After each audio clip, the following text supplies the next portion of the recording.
Good afternoon, boys. So, today our class is just a continuation of the previous topic, that is people as a resource. In our last discussion, we have elaborately discussed about the one very major tools of human resource development, that is education. Education makes a nation steady. Very simple, common definition of education. That it doesn't make the individual but the nation as a whole. But at the same time, unless the education is filled up, that means if the persons who are going to get the education, who are going to learn the new things, are not physically fit, they are not physically steady to acquire, to accept what is suggested to be given to them.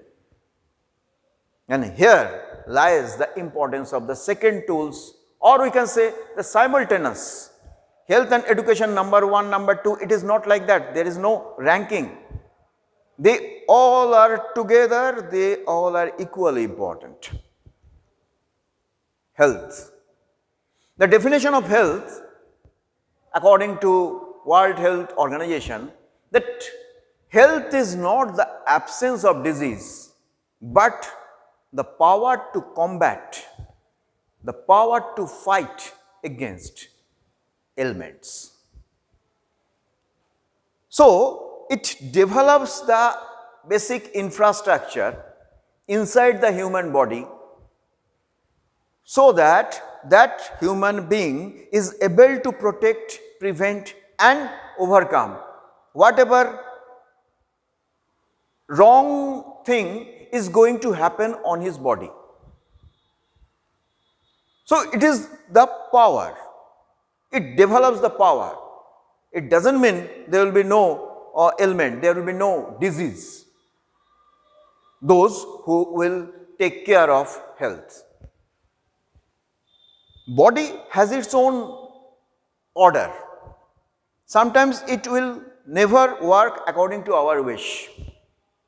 But the health infrastructure helps us in developing that immunity inside us to protect and prevent as much as possible and reduce, minimize the effect. Therefore, we see that the children and the old people are vulnerable to disease. The youngsters, the young age group are not that much having disease. Some common disease, that is fever, cold and cough, diarrhea, like this, these are going to happen. We cannot say this is disease, but there are certain disease which can be prevented if we have a good infrastructure.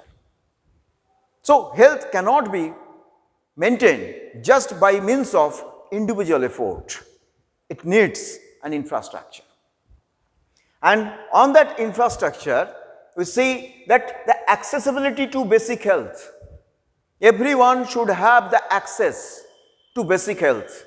In the remote corner also, there must have the health center, there must have the dispensaries, there must have medicines, there must have medical practitioners, registered medical practitioners.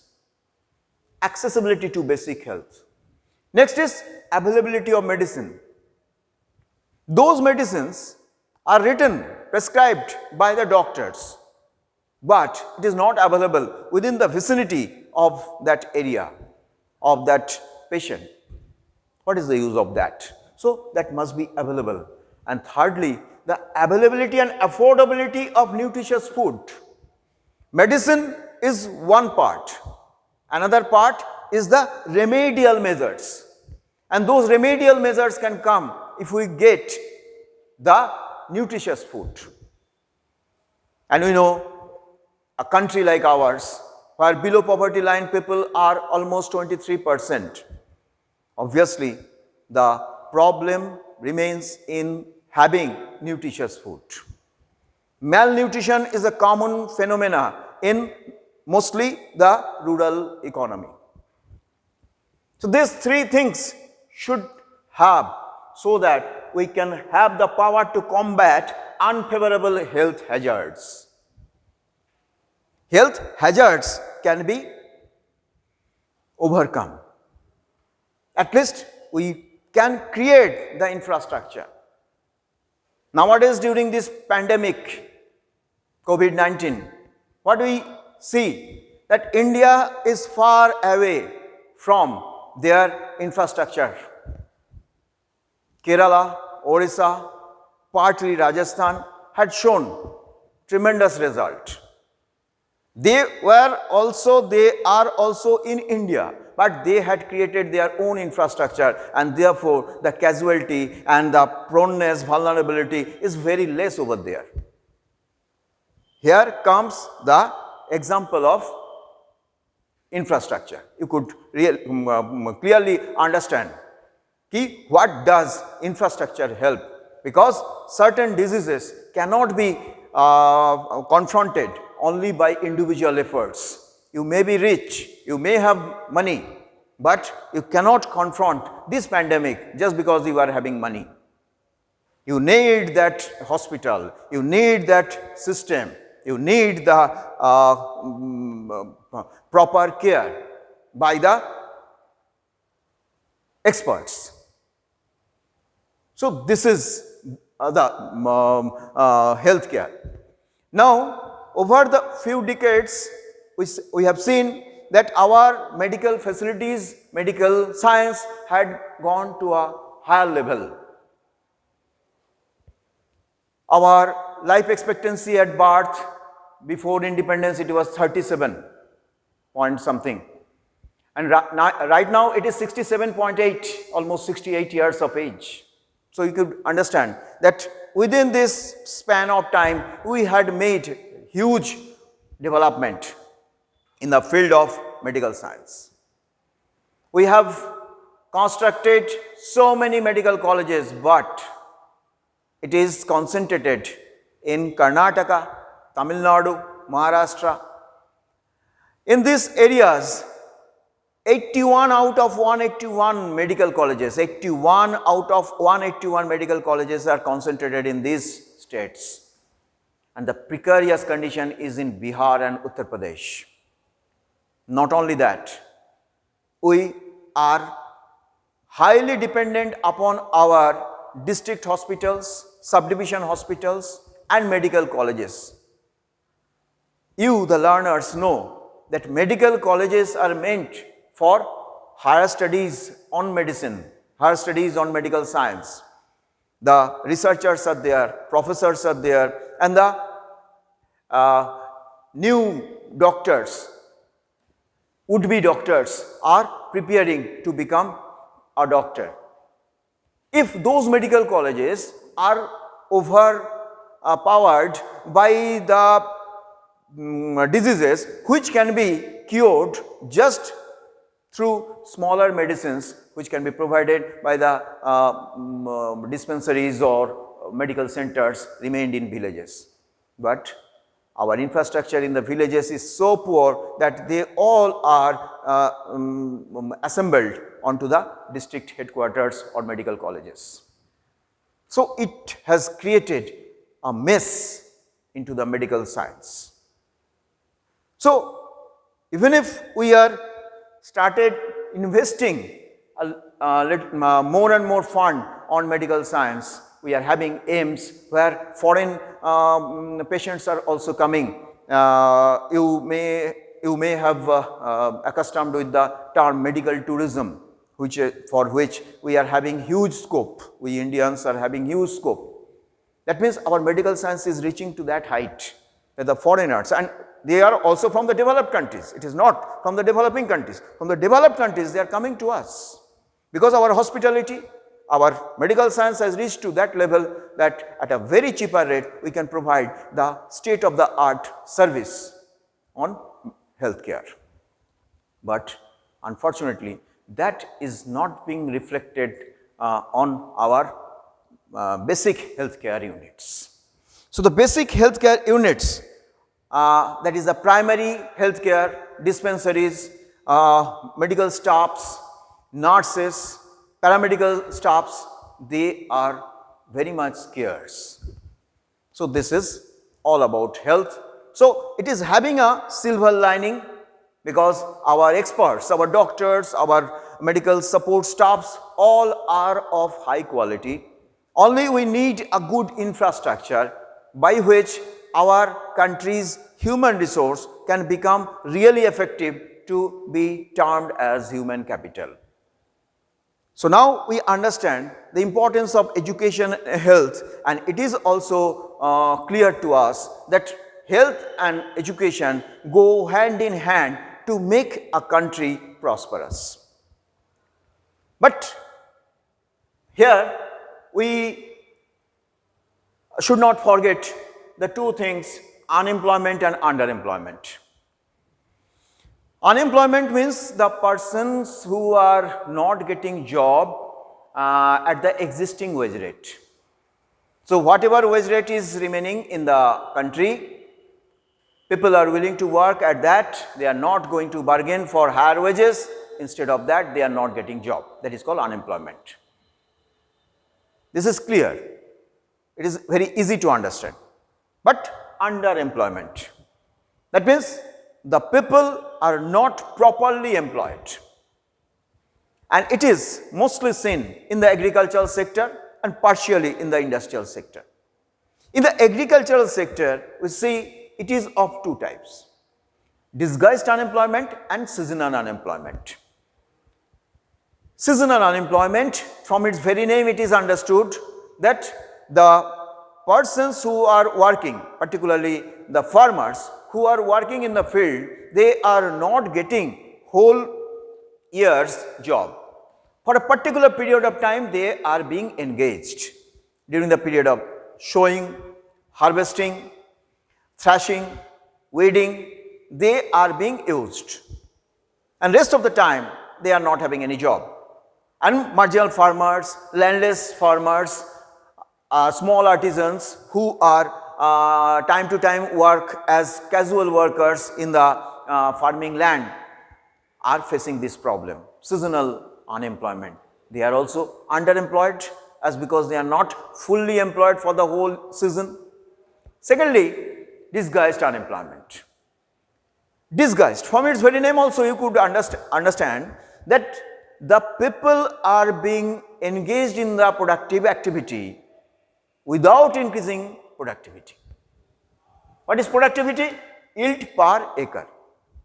Suppose 5 farmers are there in a field in 1 hectare land, and this year, last year they have produced 5 quintal of wheat. This year 2 of them are not present. 3 of the family members are utilizing that land, and they have also produced 5 quintals of wheat. The same amount of yield in the absence of 2 members.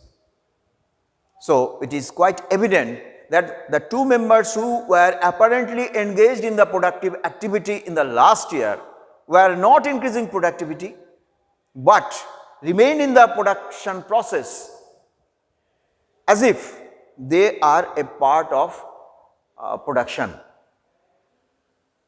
So, this way we often see in the rural economy that more and more farming families are engaged in the same plot of land without increasing the proportionate yield. So, that should ultimately reduce the productivity. So, here also we are seeing they are not fully employed, because 3 members can do the job of 5 members. So, 3 members, if they will be used, they will be used and they will be considered as fully employed. But the other 2 members who were in disguise remained in the production process, they are the disguised unemployment. This way the seasonal unemployment and disguised unemployment happens, and it is happening mostly in the rural economy which is based on agricultural sector. In the urban sector also, this kind of underemployment often occurs, but we see that the problem of educated unemployed people, they are having the certificate, they are having the degrees, diplomas, but they are not getting job, not even at par, at parallel to their qualification. Even below their qualification, they are not getting job. So we see there is also underemployment, and therefore we see that they are engaged in some other activities. Some are selling vegetables in the market. Some are working as tuition teacher, home tuition service they are providing. So this way they are not having any genuine and permanent income. This way we see that the underemployment is more precarious than the unemployment, as because underemployment can never be seen as unemployment. It is considered to be a part of employment, because apparently we see that those people are engaged in the production process. So in conclusion, we can see that we have to develop that economic infrastructure which will generate self-employment opportunities by adequate investment in infrastructure. We have to build the infrastructure, social infrastructure, where education and health will be provided either free of cost or at a very reasonable cost, so that each and everyone can avail the facilities of education and health. And at that time we should not ignore the agricultural base and the industrial foundation, because we know India is basically an agricultural country. So that agriculture should not be neglected, and at the same time we have to pay special attention on industrial foundation, because without secondary sector, without industry and manufacturing unit, our proceeds, our profit can never be higher, and if surplus will not be generated, that cannot be used for agricultural development or any research work. So we have to create more and more employment opportunities, self-employment opportunities. Nowadays we often hear startup. The IITians, the IIMians, they all are taking loans from the government and they are starting up small businesses from their own. And this way the country can really achieve the path of development. So with this we can understand that what is people and how the people can become a resource, how the resource can be used for further economic development of the country. Later on in our interactive class, we will discuss all the question answers. Thank you.